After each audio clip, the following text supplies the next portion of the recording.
Hello, beautiful. Welcome to another episode of Euphoric, the podcast. I'm thrilled for this episode because we have our head coach of Euphoric, Amy Guldner, in the house today. Amy has been such a blessing in my life. She's been with the team for coming up on a year pretty soon in the spring and has just been so enriching to the clients of Euphoric, to the programs. And she's just really becoming a dear friend for me as well. I'm so blessed to have her in my life. And I just thought it's time to introduce her. Like if you're not, working in our private clients and containers, you might not know who Amy is. So I really want to introduce her to the broader community, get to know her a little bit and her story, why she became a coach and just what it's like to work with her. So how are you doing today, Amy? I am fabulous, Karolina. Thank you so much for having me on here. I am super excited to talk to your audience. I've been listening to your podcast for quite a while now, and it's a dream to be able to be on here talking with you and helping other people. Oh, well, thank you so much, Amy. And just a quick backstory, as a CEO, as someone who's running a company, I went from doing everything by myself, like every little thing of the part of the company, every little, administrative task. And as you grow a business, you really start to figure out you can't do it all on your own if you really want to continue making an impact and reaching more people. And so I first hired my first assistant, I think it was back in 2020. And then we hired a few other people to work, on the podcast and on my ad strategy. And I knew I wanted to grow more, but I was really capped at like the certain level I was at. And what's so cool about, I think, just the way the universe works is like, I've never had to go out and say, hey, I'm hiring, I'm looking for people. Let's do this formal interview process. I have to decide who's the right candidate. Somehow the universe gives me the perfect people and they reach out. And so, Amy and I met in another mastermind, and, she heard that I was really at the kind of brink of all the things I could hold on by myself, especially with the coaching aspect of it, even though I was getting help in other areas. And she just kind of reached out to me and said, I just got this intuitive hit that I'm supposed to help you. And almost it's been like magic ever since. I just can't believe how the universe works that way. But that was just so cool, Amy. And I just wanted to formally thank you out loud for listening to that intuition.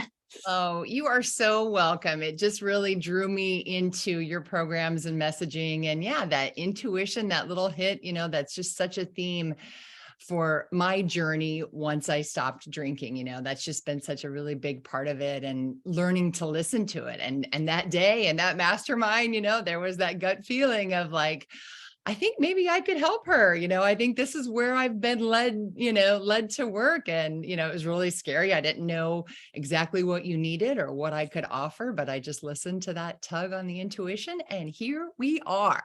Here we are, like a full Bali trip together, almost a Woohoo! year of our group programs. It's just been amazing. But Amy, let's tell the listeners a little bit more about you and your story.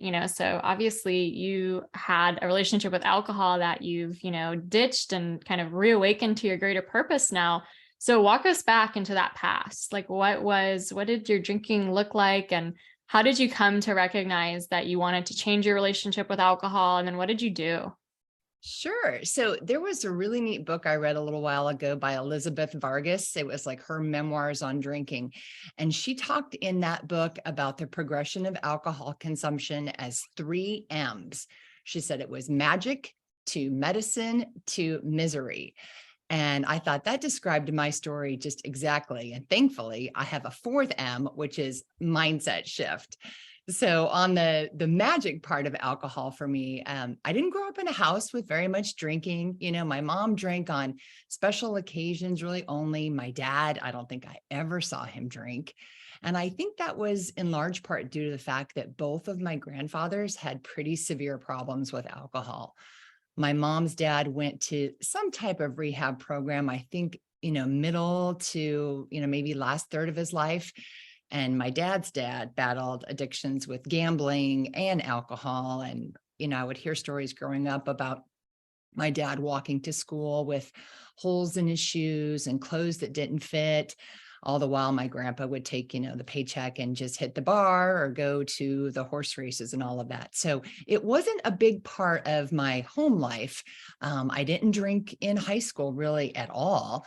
I was just really focused on my activities and my academics, and I didn't want to get in trouble, caught at a party or anything like that. But then I more than made up for that with binge drinking in college and in law school.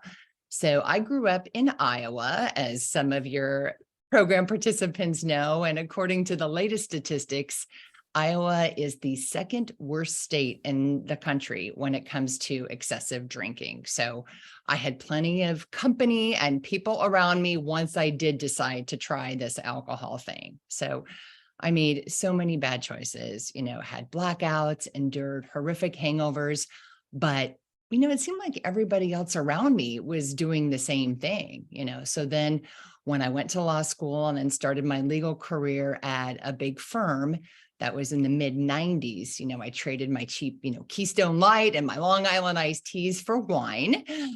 Started with white wine first, and then I progressed to red wine, and red wine became like that magical cure-all elixir for me. I loved going to wine tasting parties and trips to wine country, but wasn't really ever a big like wine snob. I like most red wines, and I've just really prided myself on still being able to get up early in the next morning after consuming many glasses the night before. Whenever I had like a little inkling that maybe I was consuming too much, usually in the throes of a massive hangover, I just consoled myself with the notion that, I was a social drinker and, never drank alone like those problem people did. At that stage in my life, I didn't really need alcohol, but I just thought it made life more fun. I thought it made me more fun. And it definitely was like helping me connect with colleagues and clients in the way like the legal profession culture was pushing on people. So then it just became, part of my identity, and then eventually I started picking wines based not on the names or the labels, but on the alcohol content percentage. So then now the medicine part of my journey. So by the time I hit my late 30s, I had 2 preschool age kiddos. I had a very busy career as a civil litigator, and I had a husband who had just recently been deployed to both Iraq and then Afghanistan. And it was around that time that I discovered the power of a glass of wine on a weekday evening to relax and unwind, quiet the mind that was like just almost always thinking about work or what a bad mom I was. And, it just helped me fall asleep easier. Like as soon as my head hit the pillow, or maybe even earlier. I didn't know then that we are so much more likely to become addicted to alcohol when we use it for stress relief than when we drink socially. And my brain just did exactly what it was supposed to do. It developed that tolerance.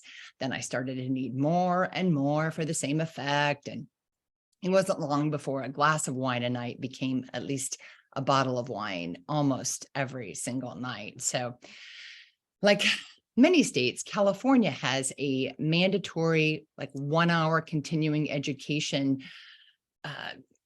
requirement for lawyers on substance abuse. So every time I would go, and this was like every 3 years we had to do that, I would, be kind of nervous about going into it, but then I would typically just leave reassured that, I must not have a problem because I wasn't as bad as those other people who are telling us about their horror stories.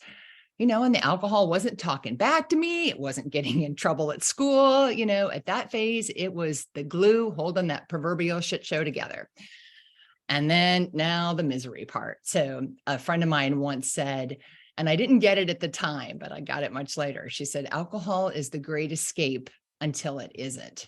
So it was in my mid 40s that a family member just made a comment about my drinking after a long weekend together. It wasn't a criticism, but it was more like an observation. And, that just kind of started to stick with me. And I had that little needling about how much I was consuming. But unfortunately, my answer at that point for the questions was just more drinking. So I could ignore them and I didn't make any changes. I kept telling myself, I'm not driving under the influence. I'm not showing up drunk for school events. despite my repeated jokes and memes about wanting a cash bar for parent-teacher conferences. I got all my work done. I knew lots of people who drank just as much as I did, if not more. At that point, I was well aware of like recommended maximums, but I just kept trying to convince myself like, well, those don't really apply to me. As some people know, I'm 6'2", so I thought my height somehow made it okay that I would drink more. But I was really just having to have wine every night, whether we were at home, whether we were on a trip. Our family's like super into national parks. And so we would go as often as possible. And after hiking or exploring all day, go back, hit the hotel, husband and kids go to sleep. And I'd be sitting up there drinking my bottle of wine. I think physically, I just got used to feeling like crap all the time. And then my mental health was really declining. And it got to the point where suicidal ideation was starting to like pop in, but I really didn't connect the dots with my drinking. I still was thinking like that couldn't possibly be the source of my struggles. So that kind of prompted me to get onto like a self-improvement mission. And given that I didn't like being dependent on alcohol and like setting that example for my kids on how to cope with life, I started about a 5-year journey, I think, with attempts to moderate and get control. I tried all the rules, only 2 drinks per night, no drinking on weeknights, no drinking after 10 p.m., don't take wine upstairs to the bedroom, whatever it was, just nothing ever stuck. And it was so frustrating because I was super disciplined in like all other areas of my life, but I just couldn't seem to moderate the drinking. And that cognitive dissonance that we know so much about now just kept growing because I just kept continuing to do exactly what I was trying not to do. I'd wake up in the middle of the night, upset that I drank a bottle again, vow that I wasn't going to drink the next day, and then just break that promise to myself. Wash, rinse, repeat, Groundhog Day, that whole over and over cycle. Whether I was beating myself up for drinking the night before, or wondering, why am I struggling so much to make this change, or deciding what my attempted maximum would be for that night, or figuring out what I needed to get done before I could start drinking, I was thinking about alcohol almost all the time. It was like I was just a prisoner to my own mind, and it was getting worse. And I remember many years before, I was appearing in dependency court as a volunteer CASA. So that's a court-appointed special advocate for foster youth. And there was a case before mine, and there was a mom whose kids had been removed by Child Protective Services due to some kind of a substance abuse issue. And I remember thinking, gosh, I just can't imagine how a mom could choose a substance over her children. But as that misery phase of my drinking grew, I really did understand, because alcohol had just become my best friend, and it was always there for me to numb and escape. But I started to fear that, if push came to shove, I might choose alcohol over my kids too. So now the good part, now the mindset shift part. So COVID-19 lockdown hits in, mid-March 2020, and I have just started another attempt at moderation. I never really contemplated giving up alcohol. It was always just wanting to moderate. But I had some Lenten resolution that I wasn't going to drink on weeknights, or maybe only half a bottle on weeknights or something. But whatever it was, I was failing miserably. I had managed to shed about 20 pounds of extra weight the previous fall, and I knew that continuing to drink a lot wasn't going to help me maintain that healthier weight. And I also knew it wasn't going to help me avoid getting COVID myself. So I did one of those like 28-day paleo challenges in May. And I surprisingly white knuckled my way through not drinking. But then I just immediately resumed my super heavy consumption when it stopped. And that's when I started Googling, am I an alcoholic? And, I bought that book that you and I both found, This Naked Mind by Annie Grayson. I set it aside. And then a few weeks later, I went on this like cross-country 3-week road trip with my teenagers and our new puppy. And I just knew that I needed all my wits about me for those like middle of the night forays outside strange hotel rooms for the puppy's potty breaks because my husband was not with us. So I knew that would all fall on me. So that whole trip, I managed to only have 2 drinks, but then hit the wine really hard again when I got home. And that's when I started reading that book. And I was so relieved when Annie Grace encouraged the readers at the beginning to keep drinking while you read the book. So I remember thinking, whoo, it's time for some very slow reading. And by the time I finished the book, I was sold on trying, one of those like 30-day programs. You didn't yet have your dry boot camp, but I did a program that was like that experiment of sorts, getting daily emails and videos, just like dry boot camp does. And I remember that 30 days included my husband's birthday, my birthday, a family trip to Montana, and my first niece or nephew's wedding. So I thought, all right, we are just go big or go home. That's been a mantra of mine throughout my whole life. And that 30 days wasn't easy, but it was so much easier than I anticipated, kind of thanks to that mindset shift I had experienced from the book. So instead of telling myself that I couldn't drink or I shouldn't drink, I no longer even wanted to drink. So that conscious mind, I think, had known for years that alcohol wasn't serving me. But the book and then that guided break just convinced my subconscious of that truth. And so I was finally able to align my behavior with what I wanted to do. So I was just thinking about this yesterday because so after 30 years of drinking, I decided to take a 30-day break. And as of yesterday, I have now been alcohol-free for 30 months. So just amazing freedom. So that is my story. Oh my gosh, Amy, just thank you so much for your vulnerability, honestly, to share, all the different mindset blocks and shifts that you had along the way. Like you can tell that your brain was getting closer and closer to awareness over so many years. And it's normal for it to take many years, right? I think sometimes we chide ourselves on that, but like we're really slowly changing this programming that we've had for so long. And any shift in awareness is something to celebrate. I think like so many people can relate to like your story and just how, again, we like get higher and higher levels of consciousness as we grow. And often that is what really necessitates that identity change at the core. So then I'm super curious, right? Like not only you're celebrating 30 months alcohol free, like you made this incredible change in 2020. Something else kind of magical happens, right? Like some people just ditch alcohol and go on in their merry way. But you decide to take it up a notch. You decide to turn around and take everything you've learned to help other people.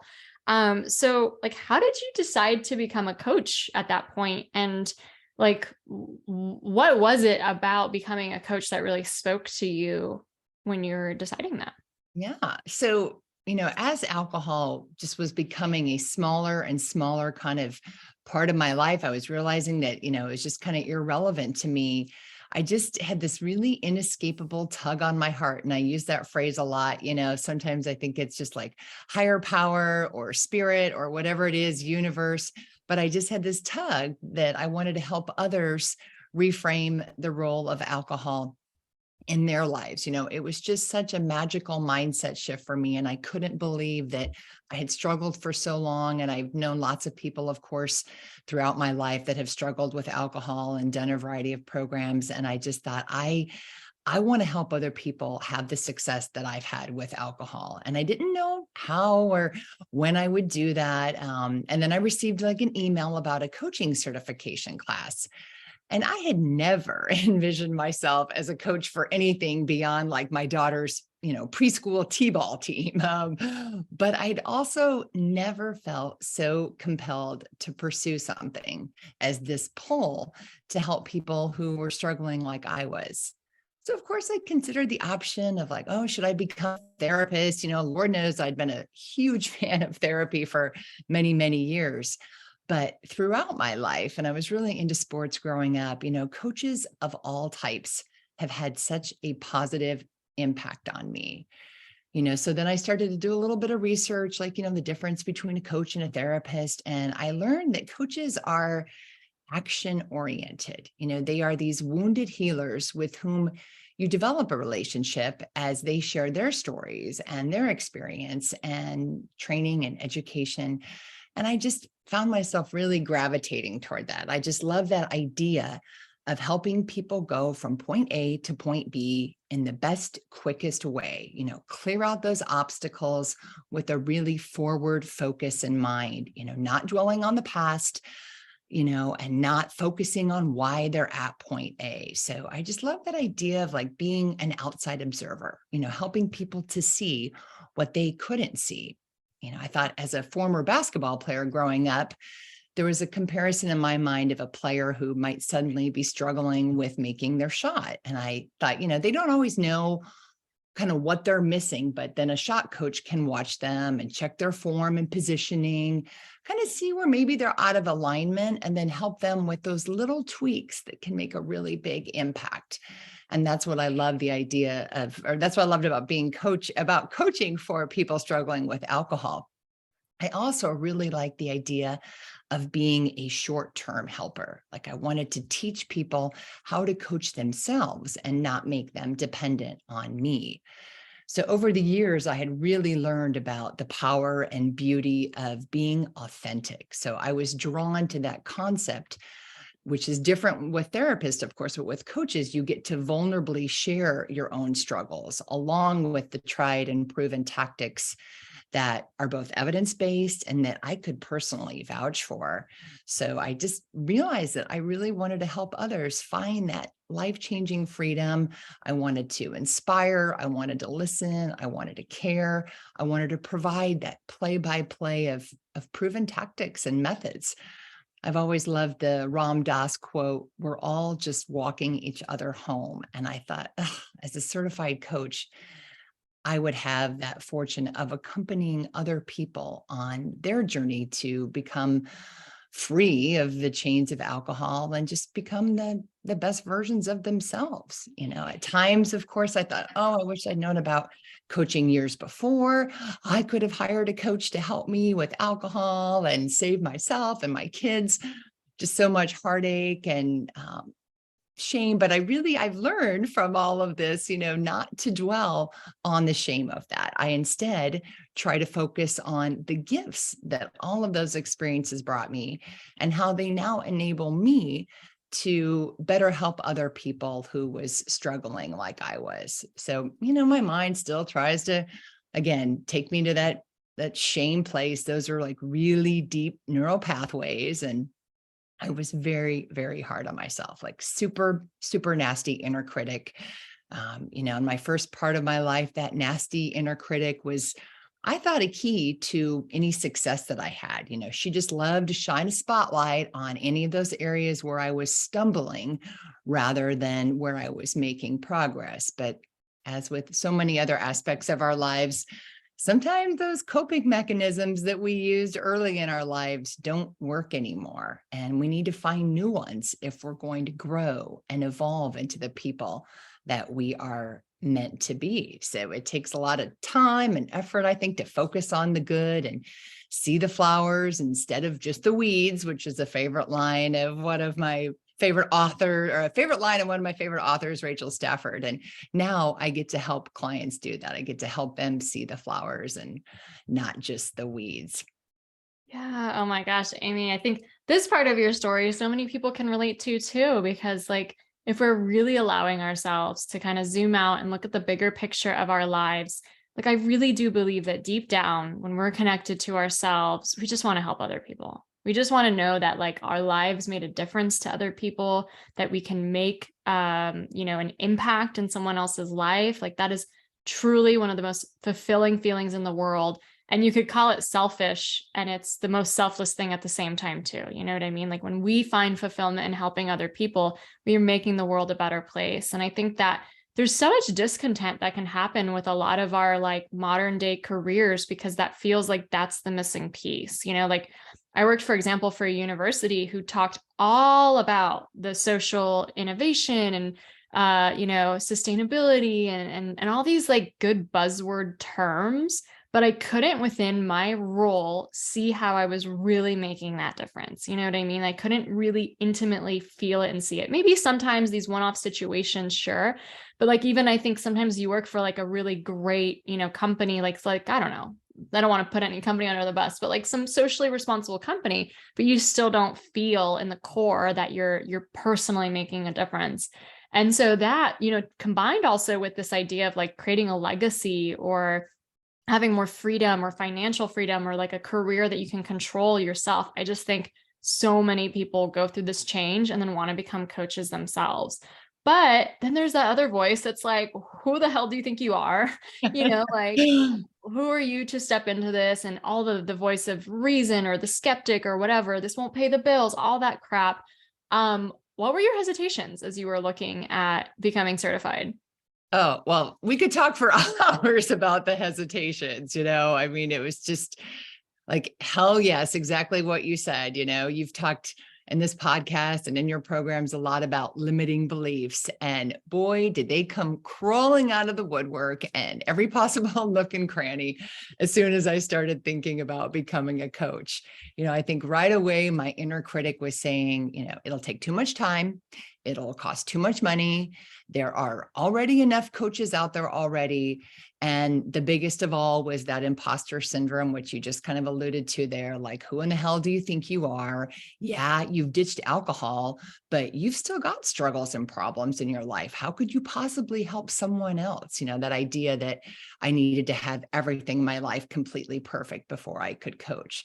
So as I wrestled with the decision, and in particular, that idea that there's just too many coaches out there already, I remembered a conversation that I had with my awesome mom when I was trying to decide if I should go to law school or not, because as I was finishing undergrad, I really didn't know what I wanted to be. My family and everyone had always thought, oh, she's going to be a lawyer, put that arguing gift to good use, have her make some money. We've been honing it for years. It's time to, pay back. But I really didn't know. I took all the interest aptitude tests. I could just never figure out what I was going to do. But law school was just kind of right there on the forefront. And I told her, gosh, there's just too many lawyers out there, Mom. I don't know. And she said, but there aren't enough good ones, Amy. So even though, I didn't know where it was going to lead, I am so glad I followed that tug on my heart to go to law school. Yes, it was a lot of time. Yes, it was a lot of money, but it was where I was supposed to be. It was that next step in my life that would open door after door that I just couldn't possibly have envisioned at the time. It also dawned on me that although there are a lot of coaches out there, not a single one of them has my life experience with my unique voice and perspective on things. So now that I was no longer numbing and escaping everything with alcohol, I came to that conclusion that those tugs on my heart, that higher power, gut feeling, intuition, it wasn't just random. It was there for a reason. And I knew that I needed to listen to it. I realized that even if I never made a dime coaching, the knowledge and the tools that I would gain from going through a certification program would help me to be a better version of myself. It would help me in all areas of my life, especially in my relationships, and in particular, my relationships with my kids. Being the best mom I can be has been a huge driver for me for the last almost 19 years now. And I really wanted to model for my kids that you could change your career in midlife. You could listen to your heart. You could follow a different path. You could decide that there were things more important than maximizing income right now or the power, whatever it might be, of a profession. And of course, coaching has way more flexibility than the practice of law. So I knew it would enable me to be more present, drive more carpools, attend more activities. I've been a really big fan of Brene Brown for years. In fact, I consider her one of my first life coaches, even though I've never met her. And when I was really trying to decide about this coaching certification, I was thinking so much about her book, Daring Greatly, and that Teddy Roosevelt Man in the Arena speech. I knew it was time for me to walk the walk. I knew I might not ever make money from coaching. I might fall flat on my face, but my life would be better for trying, and I would inspire my kids to take risks. Wow, Amy. Well, I'm just so glad you listened to that voice because, both my life and the clients' lives that you get to help has been just so touched because you said yes to yourself. And I think it's so oftentimes that that's why our intuition's pushing us to do these things. We think of it like, well, who am I to do that? And it's not going to work and it won't pay and all these kind of limiting beliefs. But it's like, if you hold back, it's almost as if this is going to sound harsh, but if you hold back, it's like you're actually stealing from the people you were meant to help. You're actually saying, no, I do not want to help you. I'm not going to be there for you. And of course, you don't know that. You don't know them yet. But essentially, without you saying yes at that one point, you would have never been able to touch the lives you were meant to touch. So it's like, sometimes we are really truly being guided by something else, and we have to just have faith that it knows the bigger picture than we do. So now that you have, you guys, Amy is such an amazing coach. This ability for her to stop and see the inner critic and then have this compassion for these voices of shame or criticism or meanness is just so remarkable. She's always, walking the talk and doing this for herself, not as someone who never has those thoughts, but someone who can recognize them and kind of debunk them as they're happening, but then also to be able to do that for other clients has been just so remarkable. And if you have any interest in working with Amy, she is available for one-on-one coaching through Euphoric. I'm just so floored to have that possibility with her. But Amy, now that you've worked with, many people and have just been able to see the power of coaching and how you're able to help people's lives, what has that taught you? And what would you tell that version of you who was kind of debating whether or not to move forward with this certification? What would you have said? I think it's taught me to continue to listen to the tug on my heart, that those gut feelings, those intuitions that we have, voice from a higher power or from the universe, are not there just by happenstance. They're not random. They're there for a reason. And when we're not drinking, we're no longer numbing that voice. I suspect that voice was there inside me all along. I think back to before I started drinking in high school and dreams that I had at that time about being a motivational speaker. And as soon as I got to college and started drinking, it's like, oh, who am I what would I ever talk to anybody about? I don't have any special experience or knowledge that I could talk to people about. So I tie it back even to that time frame in my life. And I think now, actually, I do have the ability to be a motivational speaker. I'm able to talk with groups of lawyers in particular, do continuing education programs for them, sharing my experience, sharing the neuroscience, which your participants in your programs all know I just completely geek out about. So I would say to that younger self of me, listen to the intuition, listen to the gut. I knew when I had that amazing experience changing alcohol that I wanted to help other people do that. And I'm sure you've got some people listening to your program right now that have really resonated with your messages. The things you have put out there have really helped people, and they may have that similar gut feeling. And I would say, listen to it. Well, on that segue, I really do believe in coaching myself. It's changed my life so much. Becoming a coach has changed my life so much, both in the life I get to have, the lifestyle, the impact it makes on people's lives. But just like you said earlier, the things you learn about how to coach yourself and how to just grow yourself through all the challenges and mental blocks we get. And if you're interested in, listeners, if you're interested in becoming a coach yourself or deepening your coaching skills, if you already are a coach, I am so excited that Euphoric will be launching its coaching certification called the Empowered AF Coach this spring. Our start is sometime in the spring, and we're starting our intake pretty soon. So if you're interested in learning more details, get on the wait list. You're going to get all the information you need if you get on the wait list. I know not everyone in my audience might be interested in this certification, so we need to hear from you that you're interested, and then we'll share all the deets with you.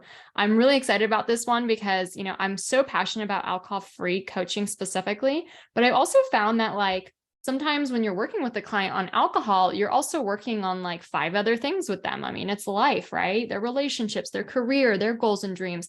Or a lot of times too, we surpass alcohol, maybe even fairly quickly. And then it's now what? Now what do we do? And so I really wanted to create a certification that was really robust to not only be really skilled in helping someone, overcome alcohol, but also to really able them to fulfill their deeper dreams, the client's dreams, and really move forward on the goals on their heart, and really debunk and break through a lot of those mental blocks and mental, obstacles that we have. So we are going to have this certification, not only do alcohol-free life coaching, it's also going to certify you in mindset coaching, which is huge these days, on just learning like how the mind works and how to empower people to motivate themselves, and break through those challenges and limiting beliefs.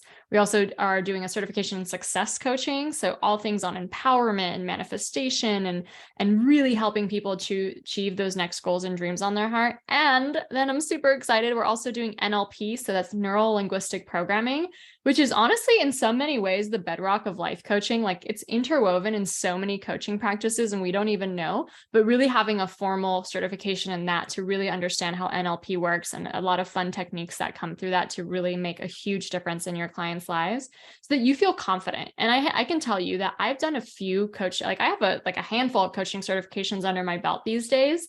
And I can tell you the ones that were really robust and really taught a lot and had you practice it in practicums and stuff like that were the ones that really increased my confidence level. There's ones you could do for like a week and call yourself a coach. And that's like not really, I think, what helps people be confident in being a coach and doesn't really give them enough skills. And so on top of those 4 certifications, we also will have a little mini retreat, a weekend retreat somewhere in the US during the month of like certifying, just to get together and celebrate and really set up the stage for the next steps.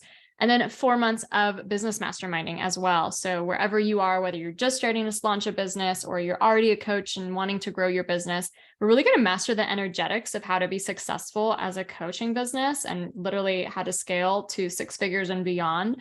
And I'm so excited about that because a lot of coaching certifications end right after you learn the kind of psychological concepts, and then you're left having no idea how to do all of the business stuff. And also too, it just takes a lot of your own personal development to grow into that version of you who's bold enough to sell, bold enough to market, bold enough to take opportunities as they come. So I'm thrilled to have it be that robust, that like holistic through all the stages people need. So there I go on my high horse, just sharing all about it, but I just wanted to bring it back and just let you know, if you're interested, get on the certification waitlist. We'll have it in the show notes below. Like I said, our first class will start sometime in the spring. I think April. We don't have the exact date yet, but stay tuned, obviously. But Amy, if someone's interested in becoming a coach themselves and just not sure if it's the next right step, or is still getting that voice of like, I think it's the skeptic, right? It's the skeptic who also tears down our dreams and just wants us to be so realistic and all these things. What would you say to them? And especially with everything that you've learned about just how fulfilling it really can be to help other people. I would say the same thing that I say to the clients that I work with right now. Identify your core values, figure out what it is that is most important to you in life, and then evaluate your options based on those different values. Going through a coaching program through each of those values, not listening to that tug on your heart through each of those values. And I think the answer will be clear. Oh, I love it. I love it so much. Well, Amy, I cannot wait to have you back on the show because we have so much more to talk about. I love your coaching philosophy. I can't wait to hear more about that and just how you work with clients. I'm just so thrilled to have someone with really a very similar, obviously, outlook on what's possible in life, be part of the team, but also completely different natural talents and how you coach people than I do, So I just love to know more about that. We'll definitely have you back on the show, but thank you so much. Actually, one more question for you. You joined us in Bali, which was just so amazing. What was it like to go on that retreat? And, we have a few spots left open for our Bali retreat coming up this May. So just tell us a little bit about the retreat experience and then I'll let you go. Oh, that was right in line with the message I said before about listening to that tug on your heart. That's, going to be exhibit A for that lesson of mine. When I found out you were going to Bali, there was something that I could not shake about the fact that I should go on this trip. I had never traveled internationally other than my honeymoon to Tahiti and a family spring break trip to Costa Rica. My son had done 17 days in Europe. My husband grew up traveling all around the world as a young child, but I had never done any of that. And the traveling I had done internationally were those 2 times. They were both with my husband. I had just never navigated anything like that. I had always heard wonderful things about Bali, the spirituality of it, but I had never done a women's retreat other than maybe just a couple day, like a short weekend thing before. So there was something that was really drawing me in. I said, oh, I don't have the time, or I don't have the money, or whatever it is. And I just kept trying to put it out of my mind, but I couldn't get it out of my mind. So eventually I said, all right, this is here for a reason. This tug on my heart is here. I need to do this. So I bought the ticket for the international travel and changing planes in another country. And some of that might sound like really silly for people who've traveled a lot, or especially for someone who's been a lawyer for 25 years, oh my gosh, how could you possibly be afraid of doing that? But I really was. It was something completely outside my comfort zone. But I realized in the past that every time I have done that, I have had that feeling that I need to push myself out of the comfort zone. Good things have always come out of it. As an athlete, of course, too, I knew that I never would have improved in anything that I did if I didn't challenge myself, get my heart rate up, do all of that outside the comfort zone. So I took that big, bold step, and I booked the retreat and booked the flight. And it was truly one of the best experiences of my life. I can't imagine having not done it now. I'm looking forward to so many other retreats of yours. I still may try to tag along for the May one yet. I haven't decided if I can squeeze that in with kids' schedules and end of season activities and all of that in the month of May, but I am trying. So I would encourage people, again, if there's a tug on your heart to do it, find a way to make it work. Sometimes people have to do some creative financing and all of that, but every single person that went on that retreat in Bali with us thought it was amazing as well. Just within a couple of days, people were already planning on their reunion retreat. I'm in a group chat message with them still. We still talk about where we're going to meet up next. It was phenomenal. So thank you, Karolina, for putting that together, for inviting me to go, and for letting me be part of Euphoric. Like I said before, I didn't know where all of this stuff was going to lead, but finding you, finding the messaging, the clients that you draw in has been exactly where I feel that I'm supposed to be at this point in my life. So thank you so much from the bottom of my heart. Oh, Amy, you're such a blessing. And truly, like, I am so floored of just the ability of the women who did go to Bali, like just really these connections that were formed and the friendships that were formed. And, to know that that's happening, and that, like, so many of us go through this journey so alone, and maybe we'll have an online friend or two, but to really have that level of connection, I'm just honored to be put on this earth to help foster that between women, so you come to Bali, you'll definitely make lifelong friends there, that will really just not only be in common with the alcohol-free lifestyle, but also like really understand your deeper aspirations and your deeper goals and dreams, and really be rooting for you in just that really beautiful way. Well, Amy, I really just am so touched to have you on the show today. Obviously, too, if you're interested in Bali, we have that opening. We'll have more retreats coming as well. So definitely stay tuned for that. Amy, if anyone wants to work with you, or to, have you as part of their coaching or become Euphoric program, all of that is on my website, you guys. We're going to put the links below so you can get more of Amy. She's incredible. Like she said, she's also doing motivational speaking now, right? With these lawyer groups. I'm just so amazed at it. And I'm just so proud of you for saying yes to yourself, because it's just made such a big difference in other people's lives. So thank you. Thank you, Karolina.